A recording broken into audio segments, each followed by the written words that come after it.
Gen Z is no one work. Now quick cash, them defined. Just like that, boys don't turn Pablo. And girls? Hablets. Waiting they happen. We dey argue online, spread fake news with our full chest. Divide ourselves on top religion, tribe, and politics matter. But we go dey shout, no unity for Naija. My brother, my sister, unity begins with you. Someone japa, nobody wants stay.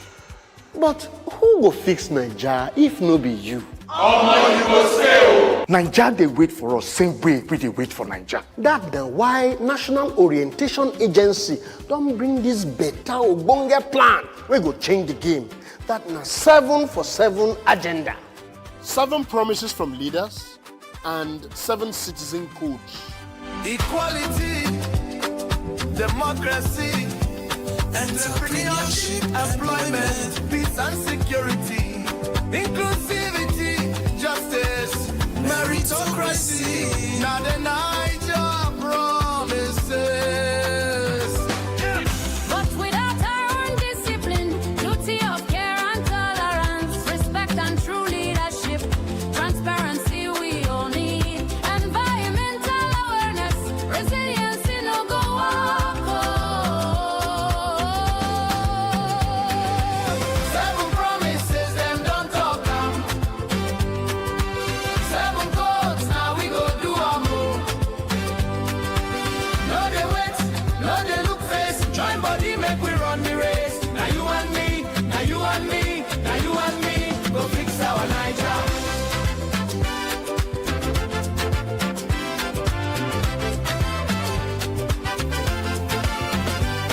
Leave bribery, wash your hands, come out from mago ways. Talk true when you see security concern now all of us.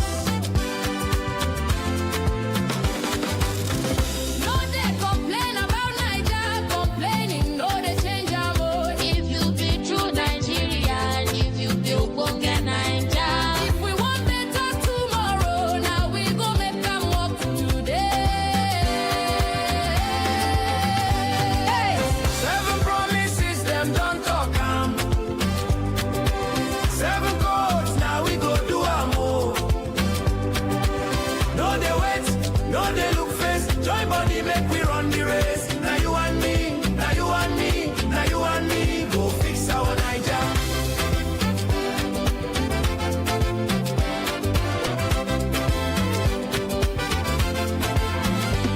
Akwa Ibom, Bayelsa, Cross River, Delta, Edo and Rivers.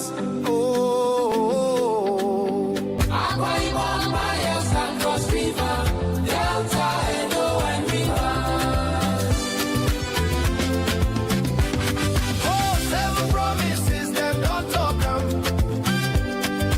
7 codes, now we go do am o. No dey wait, no dey look face, join body make we run the race. Now you and me, now you and me, now you and me, go fix our Naija.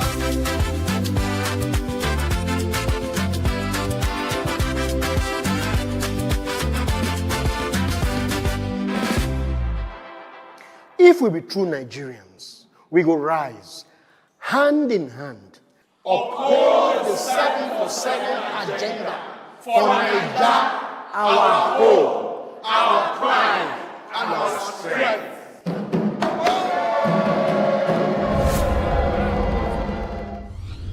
Powered by National Orientation Agency.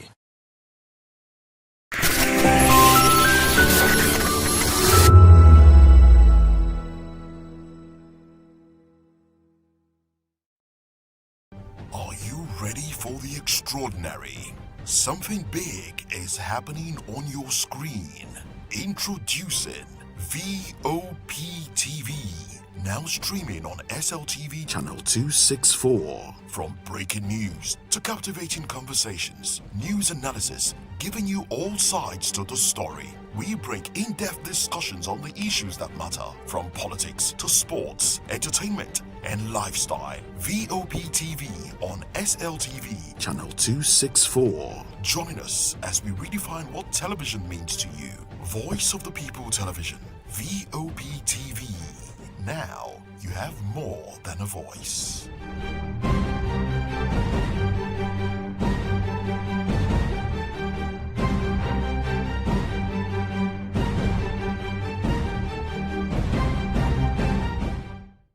Welcome to the locker room, the home of football talk that matters.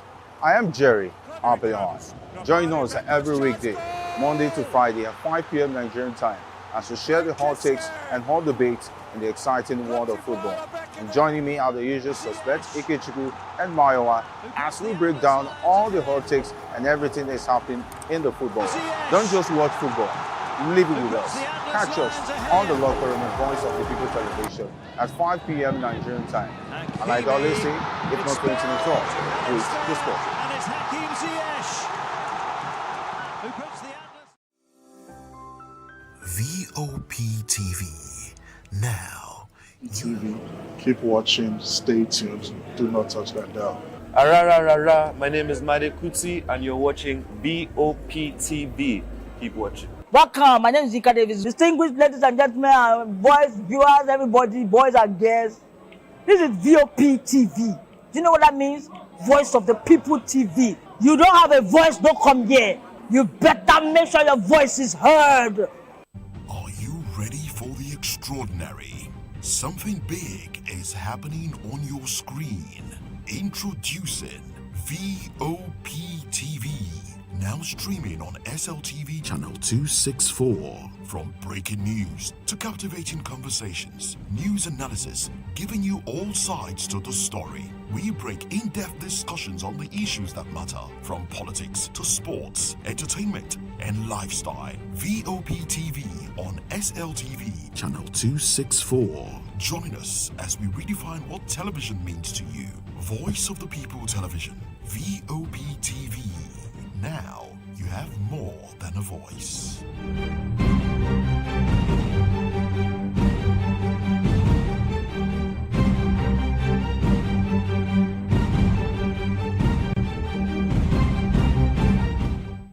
In a world where truth is the ultimate power and opinions scream the loudest, it's time to wade through the noise. Hunger no get tribe! Hunger no get religion! And scan the human interest and trending topics that matter. Stay tuned to The Issues, your plug to the stories making the buzz, from politics to science and technology, social justice, and more. Let's tackle the tough questions and expose the truth. The Issues on Voice of the People Television. Don't just react, understand. Do you want your voice to be heard? Do you know that you matter in the scheme of things? The People's Voice, the show where ordinary citizens take center stage as we discuss the biggest stories that affect you and I. With you in mind, we facilitate lively discussions, debates, and interviews on the topics that matter most to you and I, from social justice to economic empowerment, education to healthcare, governance, and more, tackling tough topics and amplifying your voice.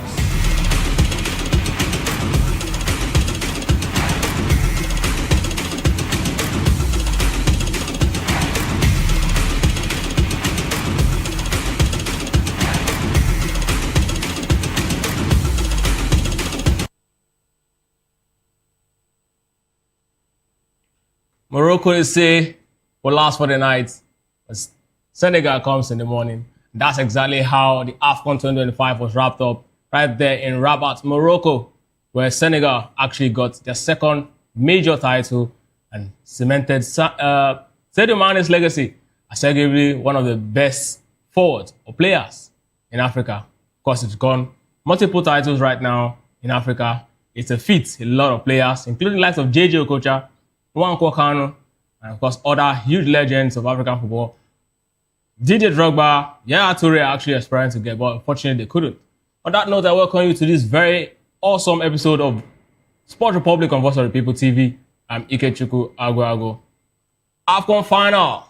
Yes, the drama continues to unfold after that very, very, intense moments that we saw in the pitch right there where the team, Senegalese coach actually asked his team, I'm talking about the person of Papetel, actually asked his team to actually leave the pitch because of, what she deemed unfair.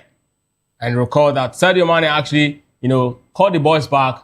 But away from all of that, the big issue right now is the fact that CAF officially has suspended the manager and the Senegalese FA standing right behind him. The big question we should be asking ourselves is, Tanzania complained, Nigeria complained, Cameroon complained, the FECAFOOT president Samuel Eto'o was sanctioned 4 games away from AFCON and $20,000.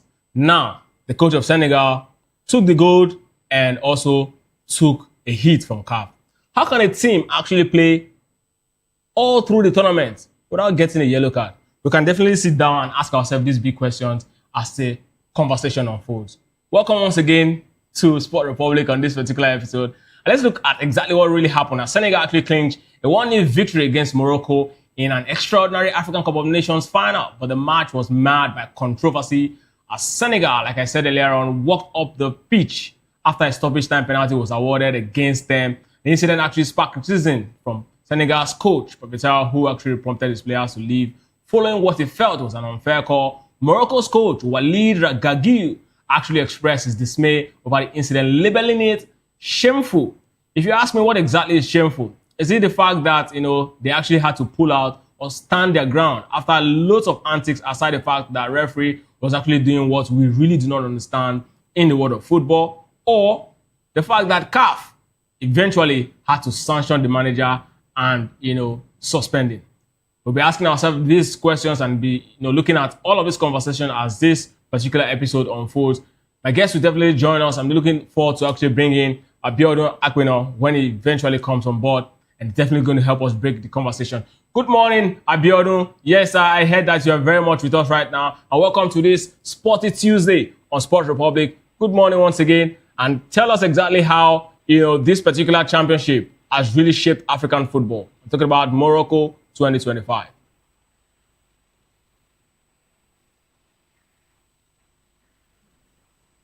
Good morning to you, Johnson, and to the listeners also. Well, it's been a great, footballing stories around the world after the conclusion of the UEFA Champions, the conclusion of the African Cup of Nations, the Champions League start. So football never sleeps. So the drama continues, the action continues. We are all excited to look forward to what the world of football gets to offer. But talking about the African Cup of Nations, it's done and dusted now. We are back to status quo. Like I said, the Champions League is back. But then the AFCON is finally done. The drama, the reaction never stops. So if you go to the social media right now, people are still talking about the unsportsmanlike attitude of the Moroccan fans. Videos are still circulating. People are still reacting to all of that. So it shows we still have a whole lot of topics to talk about, to address. And there's a lot to actually look forward to. And I'm looking forward to what CAF will be doing concerning all of this shenanigans that happened in Morocco. Of course, they hosted the African Cup of Nations. They've invested a whole lot into their football, their sports generally. You look at the under-20, the under-17, the women's football, they are doing really well. Their infrastructure, out of this world. All of that are very commendable, but then you don't necessarily have to, win if you host a major tournament. Of course, everybody will want to win if you are investing a whole lot of money in such a competition. But if you look at Morocco, their attitude towards the fans, towards other opponents that came to the tournament also, it is cool at all. But then, let's get into all of that on the show this minute. So Biodun, you actually said something about, CAF. Now, let me tell you the latest from CAF right now.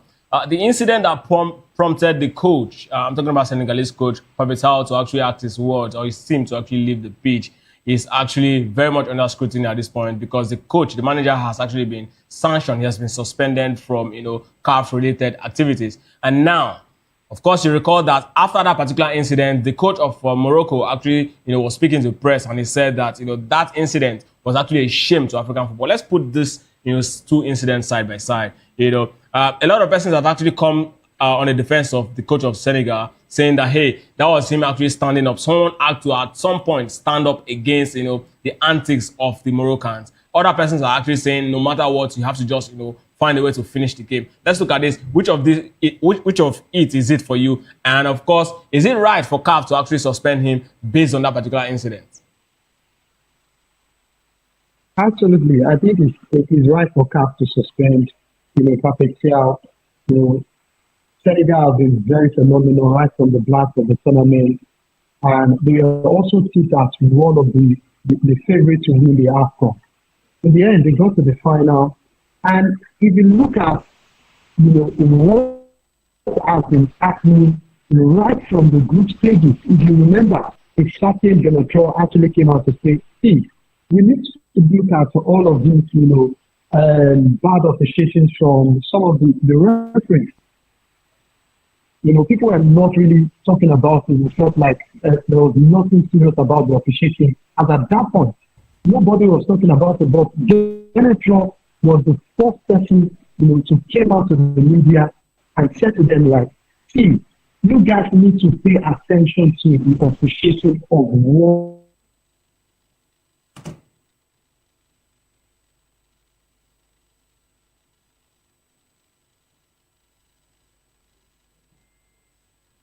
It's so sad that, network is actually trying to, or rather, network is actually, giving, Abiodun a very hard time to actually. Between Morocco and Cameroon, was marked with a whole lot of controversy. The penalty of a champion by the world, a lot. But people felt like, okay, because Cameroon felt like we don't want to crash out of the tournament. That was why they were talking and all of that. But it got to Nigeria home. You remember the game against Nigeria also, it will not happen in that game. But I want to believe the Senegalese side must have, take one or two lessons from all of those matches and they felt like, okay, we are not going to sit back and let the Moroccans, do us as they like. So I understand where they were coming from. Looking back at what has happened prior to that day, and you really want to also win, you want to do everything possible to also win. But then I think it was uncalled for. It is really unprofessional for the Senegal coach to tell his boys to leave the pitch and all of that. Of course, you are outdone by the fact that your goal was disallowed. Fine, you can protest, you can talk, you can say whatever you want to say, but then not to the level of telling your boys to leave the pitch. And I love the fact that Sadio Mane stood his ground. I haven't talked to a legend of the country, Elijah Diop, and the former manager also, Claude Leroy also, he spoke to this great personnel, the personality, and they told him, see, you guys need to continue. And thankfully, Brian Diaz took the penalty and eventually missed it. So I think it was spot on for CAF to actually suspend Pape. But then, if you look at the build-up to all of this shenanigans, also, I think CAF also failed to do their own assignment. They should have cautioned the Moroccans. We know they are the host nation. They want to win. They've invested a whole lot in the African Cup of Nations. But then that doesn't mean you should treat your visitors in a bad manner. And I think that is not good enough for the whole of Morocco, the fans, and whatever they put together. The AFCON was really fantastic. I enjoyed the football. I enjoyed the scenery, the stadiums. They were all fantastic. But then they messed it up with all of this shenanigans that happened in some of the games that involved Morocco. And that wasn't good enough for their football. Abiodun, you said you enjoyed the game. I mean, thankfully, Sadio Mane's leadership actually paid off. But let's look at this particular championship and that of the ones the Ivorians hosted 2 years ago, and let's just oppose these two championship. Which is the best for you? Take away the officiating. We know the officiating in this particular championship is so terrible. Let's look at the both tournament in terms of standard and how the tournaments were executed. Which of it actually top it for you? Well, in all fairness, I think I'm going to pick the AFCON 2025 hosted by Morocco. Bar the bad officiating. You look at the stadium. You look at the turf. You just have to look at the streets, the way the fans came out in their numbers, to welcome and support other countries. Also was really great for me. It was phenomenal compared to what we had in Côte d'Ivoire. I was talking to a senior colleague that was at the last AFCON in Côte d'Ivoire, and I was saying, see, whatever Morocco put together to host this AFCON, really worth it. It was out of this world, more class stadium and all of that. So if you consider all of that, we definitely have to give it to them. And no disrespect to whatever Côte d'Ivoire put together to host the African Cup of Nations, but it doesn't come close to whatever Morocco have put together to actually host this African Cup of Nations. So, like I said earlier, bar all of the shenanigans that surround officiating and all of that, I think it was a fantastic tournament, and I want to believe the other African countries also should take a cue from whatever Morocco have done so far. You look at their under 20, under 17, virtually all of their national teams are doing well, and that is the dividends of football. You want to see your football grow, you want to see your sport grow, and if you want the dividends also, you have to also invest in all of this. So I appreciate the fact that they are currently doing all of that, but then you don't necessarily have to host to win. Of course, you want to win, but then the way and manner Morocco fans, handle all of this wasn't really good for them. And I love the fact that they put together a fantastic African Cup of Nations. So away from the whole African Cup of Nations conversation, yes, the aftermath of it is here. Of course, teams continue to move up, rankings and ladders of FIFA when it comes to, the best nations when it comes to football. And according to the latest FIFA rankings released on Monday, Nigeria Super Eagles have climbed to the 26th position in the latest rankings. And this improvement comes after the impressive performance at the recently concluded 2025 African Cup of Nations, where they secured third place. Previously ranked 38th, the Super Eagles of Nigeria are now the third best team in Africa, and the three-time African champions now sit in third place, of course, following, Morocco and Senegal, the two teams that actually played in the final. And we also get to hear from, other rankings as well across the world. Spain now very much, the number one team in the world, followed by, the world champion Argentina. And Coach Eric Chelle'S has expressed, confidence in his teams following the AFCONs and saying that he definitely will lead Super Eagles to glory in 2027. And the top 5 teams in Africa are rounded up, by the Desert Fox of Algeria, first of Egypt, and, the Malians. But then let's look at, what exactly the Super Eagles have done in the just concluded AFCON. We went to that particular AFCON, 6 wins and 1 loss. And there's actually no draw, lots of goals. And there's actually none of our matches except the semi-final against Morocco and, of course, the third place games against the first of Egypt that the Super Eagles failed to actually, find the net. In the finals, Nigeria actually scored, but it was disallowed. I don't know how to go. But now let's talk about, Eric Chelle'S tactics, because a lot of conversations that have been around him. A lot of countries are actually, courting him to become, their next manager. Do you really think, based on the performance of this particular team in this just concluded AFCON, this team has what it takes to go all the way in 2027? Because last AFCON, we came very close. We got to the finals, we lost to the host nation, and now we lost again to the host nation in the semi-finals. What stops us from actually not losing to the host nation, in 2027 if we meet them in any of the knockout stage of the tournament that we hosted in East Africa? Yeah. Well, let me start by saying, big congratulations to Eric Chelle'S. This was the manager. When he got the job of the Super Eagles, Nigerians were asking, where is he from? He's a Malian manager who don't know nothing about, and Nigerians reacted in a negative way.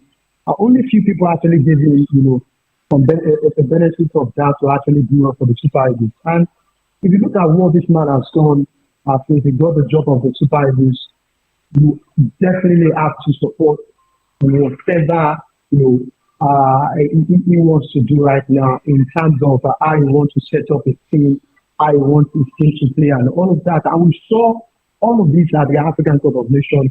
It shows this man is a progressive manager that wants to see the Super Eagles of Nigeria really work out. And if you look at the kind of players who brought in the national team also, these are big players who are playing for big clubs in Europe. Some of them are playing in the Champions League. Some of them are playing in English Premier League, in the Spanish La Liga. So Eric Shell is really happy to work with these boys. These are guys who are doing well for themselves in Europe, and you don't want to mess up with the biggest football brand on the continent of Africa. So for Eric Shell, he's done a fantastic job in just a year of becoming the manager of the Super Eagles. Well, we finished third at the African Cup of Nations. Of course, we want to win. We want to win the AFCON. But whatever happened against Morocco, that has been put behind them, and I want to believe they focus on the next assignment, which is to qualify for the next AFCON, and of course to go all the way and probably go on to win it. So with this current squad, and I want to believe Eric Shell is giving the level playing ground the opportunity to actually walk his way through, putting some of the major things that needed to be done for him to have a fantastic tournament.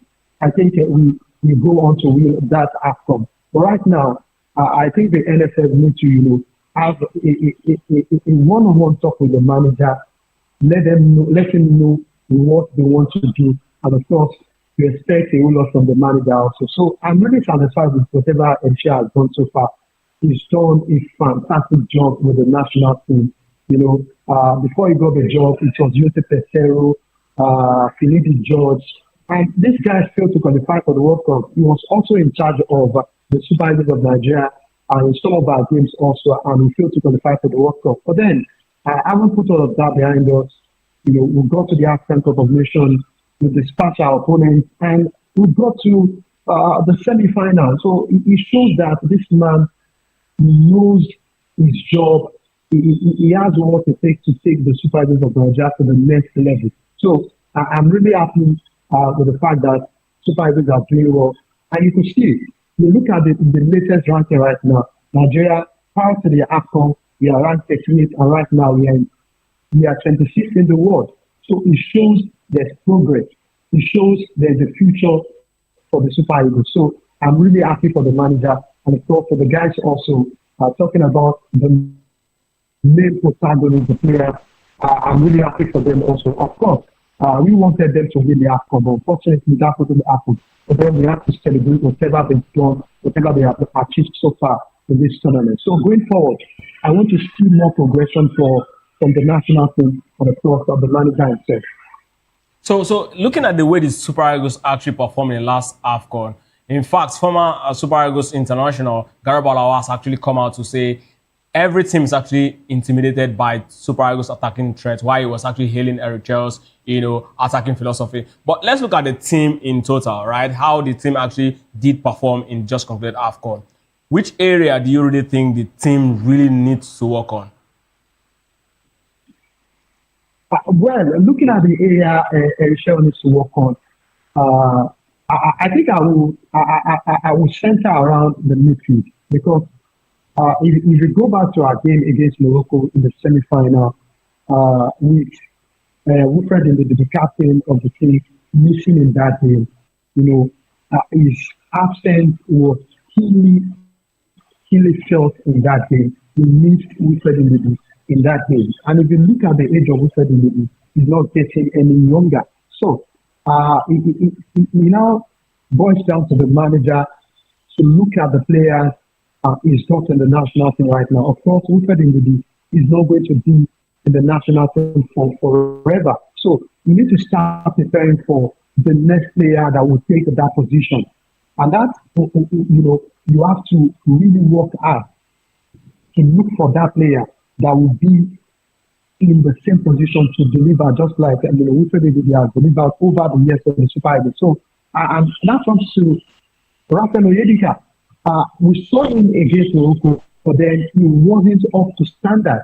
He didn't deliver what a certain would have, bring to the table as far as, how he dictates the play and all of that is concerned. So for me, going forward, Michelle needs to look at that position. Like I said, Wilfred is not going to be in the national team forever. So you need to start thinking who is going to be the perfect replacement for this guy if he decides to, retire from the national team this moment. So I think for me, in my opinion, I think a Rafael Oyedika would do that job perfectly. But then a young man needs someone that can actually play beside him. And if you look at the Franco Inca also, he's also not getting any younger. So there's a whole lot of work on the table for Michelle right now. So for me, I think it's the midfield generally right now. If you look at our defense, we've been solid despite missing some of our key players.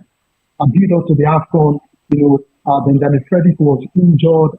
Isfati Olaimo was also injured. Also, these are key players that couldn't make it to the AFCON Cup of Nations, and our guys in the defense, delivered a top-notch performance. So it shows that the manager can actually, maneuver its way to deliver when some of these, top players are not available. So as far as our defense is concerned, I'm not feeling about that because we know we've got quality. But in our midfield, that is where the problem lies. We need to start looking forward to a major replacement for Frank Koyenka and of course, Wilfred the captain of the team. He will not be around forever. Frank Koyenka will not be around forever. So you need to start looking towards other players also. You need to start scouting. That is the job of the manager. You need to be very proactive. You need to start thinking about, okay, who is going to be my next big star that will go on to do it for me in this position. So I think that is, the area I want Eric Shaw to improve. Our attacking thought are fantastic. Demola Lukman, Victor Osimhen, Aku Adam. These guys are doing really well for themselves. And we have backups also. There's Chijera, UK. There's a whole lot of, backup for our attacking thought when some of these guys are not available, maybe due to injury and all of that. I think we are fully sorted in all of those areas. But if you talk about our midfield, I think that is where the problem lies for us. And I think Eric Shaw needs to be, proactive in terms of making sure you protect. Yeah. I want to believe that Eric Chelle'S is actually listening and watching this show at this moment. But away from Eric Chelle'S and, of course, what happened at Morocco, let's move straight to England, and this time to the red side of Manchester, where they win back. Patrick Dogu has praised new manager Michael Carrick for instilling a fresh mentality among the players since his arrival at Old Trafford. Carrick took over from Ruben Amorim and Marcus Majera, debuted with an impressive 2-0 victory in the derby against City on Saturday. In an interview with the club website, according to the match, Dogu remarked on the positive impact that Carrick had on the team. He said, and I quote, We've got a new coach and it's been really beneficial for us. Our training sessions have been great and there's this positive atmosphere amongst the player. And of course, Dogu also noted that the team's approach was evident from the start of the match, and exactly we all saw that game, how it actually unfolded. Manchester United didn't just actually win that game. They actually came all out. They played like a team, like a proper champion. And I mean, if they can actually play like that, the way they played against Manchester City, I want to believe that everyone will be expecting United to actually return to where they really, belong in Europe amongst the elites of football club. But what we actually saw against City right there, in that particular game, tell me for real, is it that Manchester United is actually on a trajectory to actually come back as an elite club? Or is it just, one of those honeymoon effects that you usually get around new managers?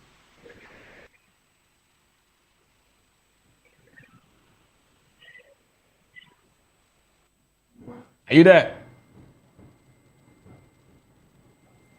So basically, right? I mean, the whole game we actually saw against, Manchester United and Manchester City was actually huge. A lot of persons weren't even really expecting, the coach to actually put up huge surprise like that. And Kobe Mino was, I mean, at some points, a lot of persons were actually questioning, why Ruben Amorim actually left him cold in the team. So I was asking you, Abiodun, are you back with us?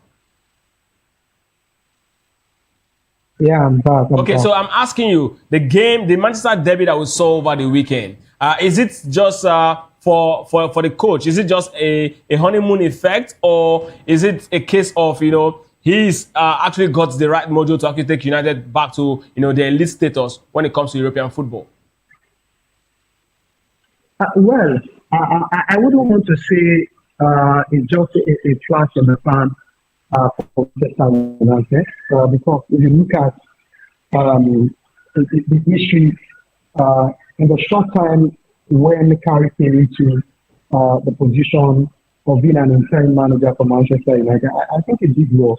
He won some couple of games in the Champions League, defeated the likes of Emery, and some couple of top managers also. When he first came in as an interim manager for Manchester United, before he was later relieved of his job. So if you look at all of that, it shows he's a manager that knows what he wants to do. And right now he's back with Manchester United. I think one thing that is going to work for Michael Carrick and a whole lot of Manchester United who are listening to me right now should take note. This man is ready to play the Manchester United way. And what do I mean by the Manchester United way? If you look at the former manager, Ruben Amorim, he's a kind of manager that is very stubborn. He doesn't listen to the advice of the hierarchy, because at some point there were rumors that, he was asked to switch back to the core defense and all of that. But he told them point blank that I'm not going to change my style of play. But Biodun, sorry, I want to play. Sorry for cutting you right there. I mean, every manager should come with their own philosophy. If you win or you lose, it should be on you. If he decides to actually play the club way and they still lose, it's still going to be on him as the manager. So he was actually doing so well with Sporting Lisbon. That's why United actually brought him, right? I mean, if he weren't doing well at Sporting, nobody would look at him. He did that job there, and that's exactly why United courted him. So I don't think it's fair for the hierarchy to actually dictate how he should play. I don't know. Yeah, I totally agree with you. But then, when A is not working, sometimes you have to, try B. Try B and see what comes out of, the B the people are asking you to try. So it doesn't cost anything for you to try an option B. But then, now it's gone. Michael Carrick is back in charge of the team. And if you look at the starting lineup against Manchester City, you could tell that this man really wants to win that game. He packed up the midfield. He brought in Kobe Mainoo, who has been struggling under the same Ruben Amorim. So he brought back Harry Maguire. And if you look at under a certain Ruben Amorim, he fancied the likes of Euro and matches the league. So he brought it down to the style of play, just like he said once again. And I think that is where Michael Carrick needs it for me. He's a manager that is going to change the fortune of Manchester United, because he's ready to play the Manchester United way. And if you go back to the days of Scarlett, he's a manager that loves to play, he likes to bombard the midfield. And you look at the Postos of this world, the Mitsubishi of this world, the Carrick of this world. These are guys that are top midfielders. And I think that was what Michael Carrick brought him into that game against Manchester City. Look at Manchester City. They were clueless in that game. And Manchester United kept knocking on the door until they brought those 2 goals. So it shows he's a manager that was demanding a whole lot from his players, and the players are also ready to play for him. And you could see in their action, in their countenance in that game. And you look at the picture that went viral after that game between him and Kobe Mainoo. So he's ready to give the young guys, another opportunity also to showcase what they've got for the club. So I think right now Manchester United should enjoy all of the goodies that is coming their way right now. Michael Carrick is definitely going to improve the results of the club. is going to improve the energy, the momentum.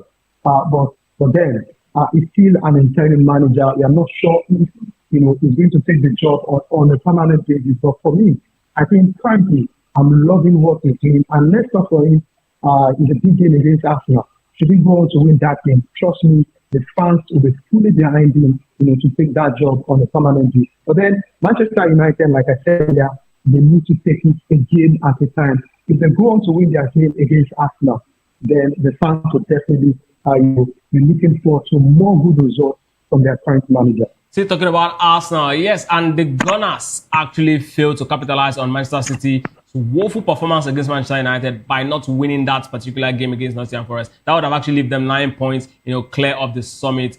And I mean, it could have actually just, called the league at that point. But yeah, still very much for me, from where I stand right now, I think it's still very much within reach for Manchester City. And as Manchester City continue to actually have defensive crisis issues, which they seem to have found a way to actually solve a part of it by actually bringing on, Mark Gray, from Crystal Palace, as announced yesterday, an initial fee of £20 million. And of course, the deal also includes a sell-on clause. Gaze has signed a 5.5-year contract that will keep him at the Etihad until 2030. The move comes in response to an injury crisis to centre-back Ruben Diaz and Josko Gvardiol. And of course, you also know that John Stones is really still very much struggling, leaving Nathan Ake and the young Alain as the most senior centre-back that's active for Manchester City at the moment. And the former Palace captain was out of contract at the end of the season and had nearly joined Liverpool for £35 million on deadline day last summer, expressing his excitement about joining Manchester City. And Gay stated, "I'm really happy and incredibly proud to be a Manchester player. Manchester City player, I beg your pardon. This move feels like a culmination of a hard work I've put into my career. I'm now at the best club in England and part of an unbelievable squad of players." Now we're actually looking at Manchester City reinforcing. 800 million euros has been spent so far, from last season up to this particular season. Guardiola keep rebuilding his squad. This particular Manchester City, with the addition of Mark Gay, do you really think they now have a very good chance of chasing Arsenal down the wire? And if they should fail to win this league, do you really think the rebuild process would obviously land them the title come next season?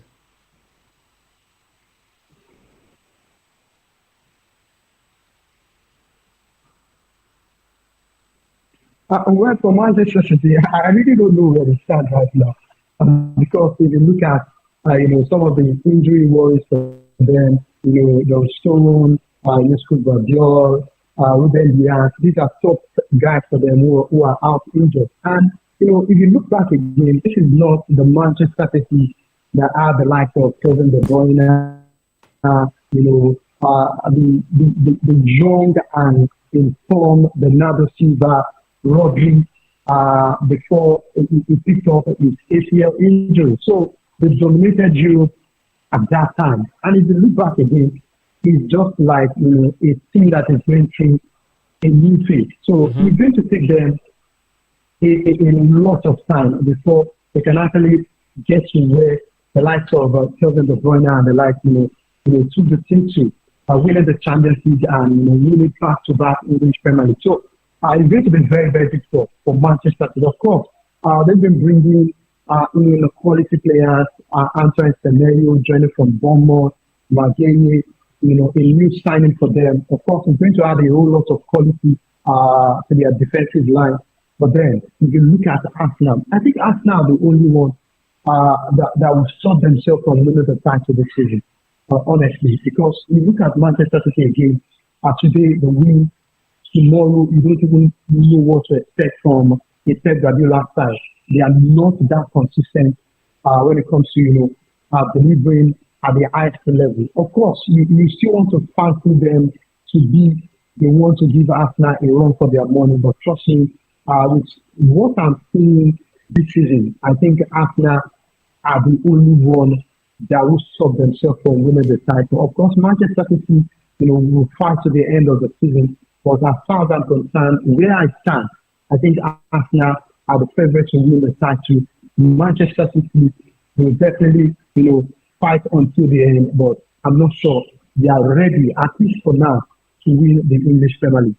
Absolutely. Arsenal still very much the top of the Champions League as well as the Premier League table as Champions League football resumes. And of of course, approaches, a penultimate match day, I beg your pardon.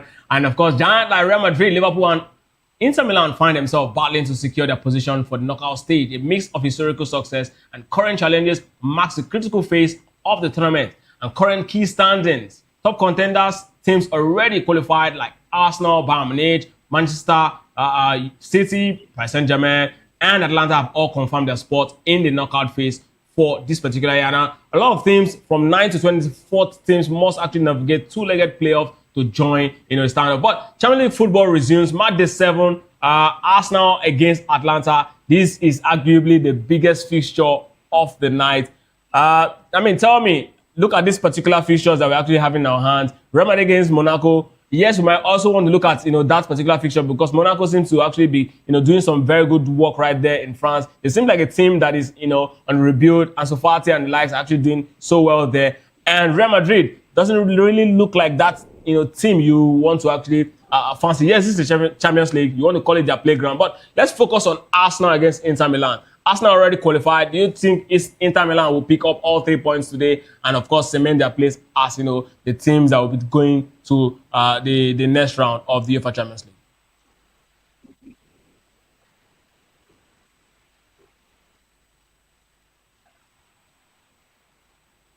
Okay, as we continue to actually, and of course, yes, talking about the Arsenal and Inter Milan, Inter Milan's coach, Christian Chiva, has expressed faith in his team's progress to emphasize his desire to adopt an improved, performance, from what we've actually seen them do in the UEFA Champions League. And Real Madrid, they've got new leadership. The man, Alvaro Arbeloa, has not really, shown that he's got what it takes to actually lead Real Madrid. Can he really manage the ego in the room? The likes of Kylian Mbappe, Jude Bellingham, Vinicius Jr., would they be willing to actually bend and, of course, do all of the things that Xabi Alonso did accuse them of not doing? Things like actually, working out in the gym and doing all other things to actually help the team.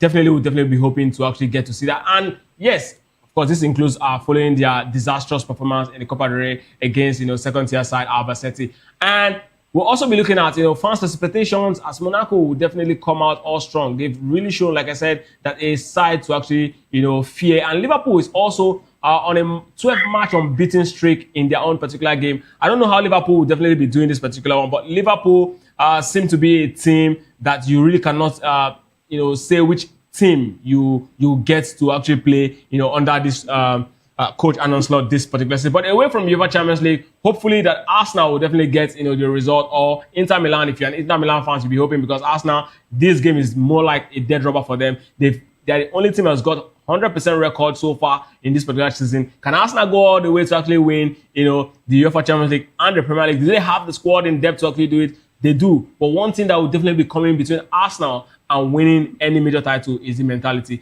They do not really show.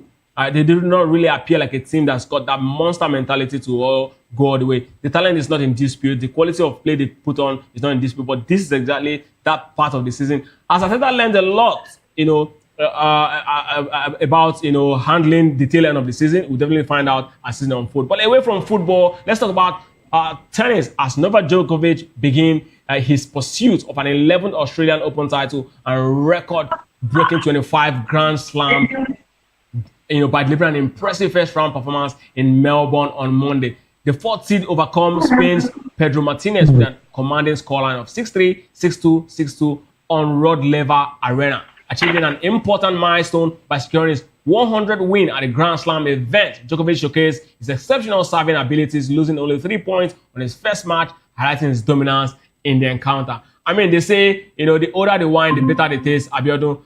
You see Novak Djokovic still very much doing it, 100, games at this point, and is still, one of those players you look at in the court and say, hey, he might just go all the way. I mean, a big congratulations to him for hitting that particular milestone. 100 match won at the Australian Open. Novak Djokovic. Tell me about this man.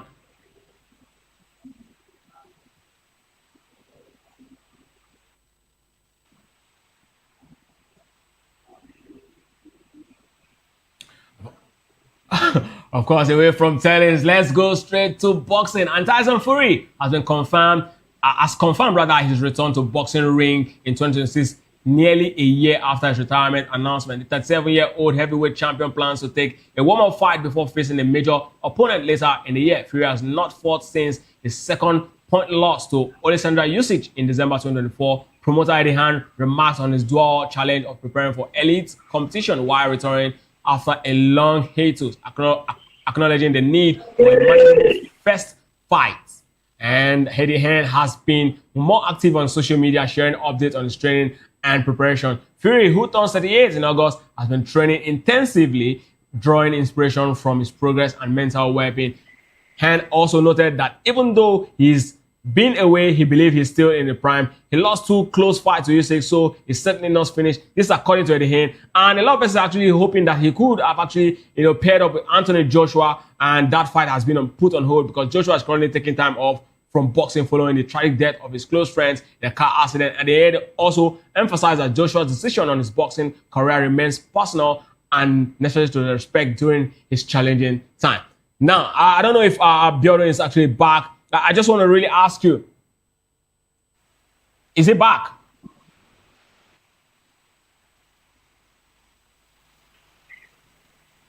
Yeah, I'm okay, so, Tyson Fury is the man we're talking about now. At 38, do you really think he's past his prime as a boxer?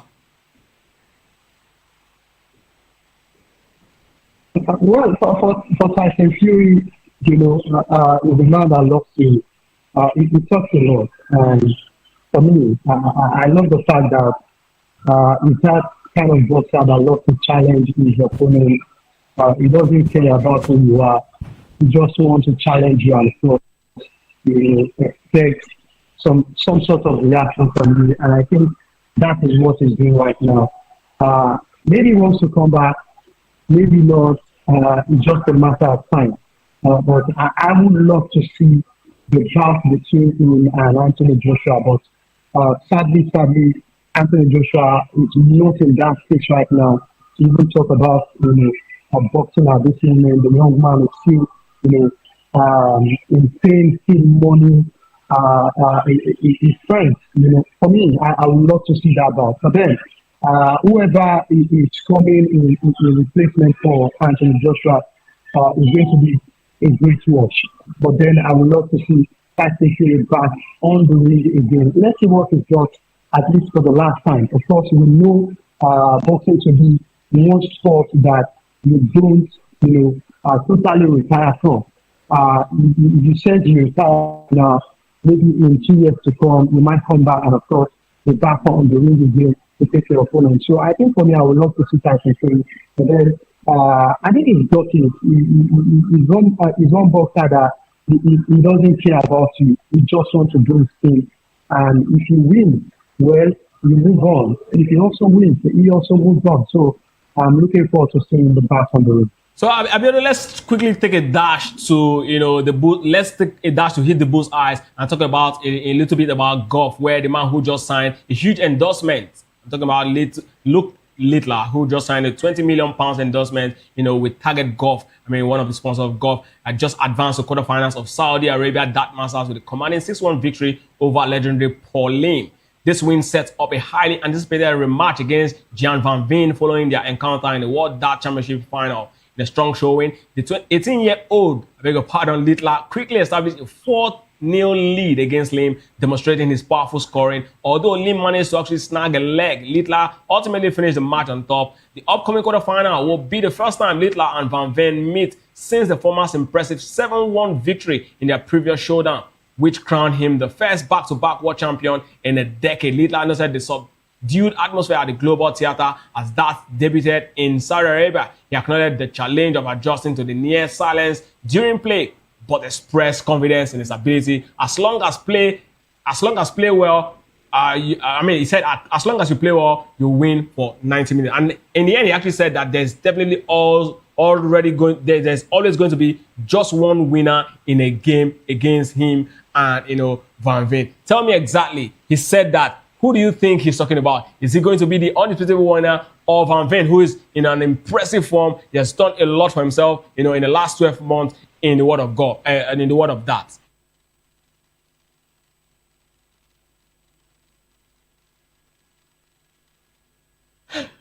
Of course. And that's exactly where we'll be drawing the curtain on today's episode of Sport Republic.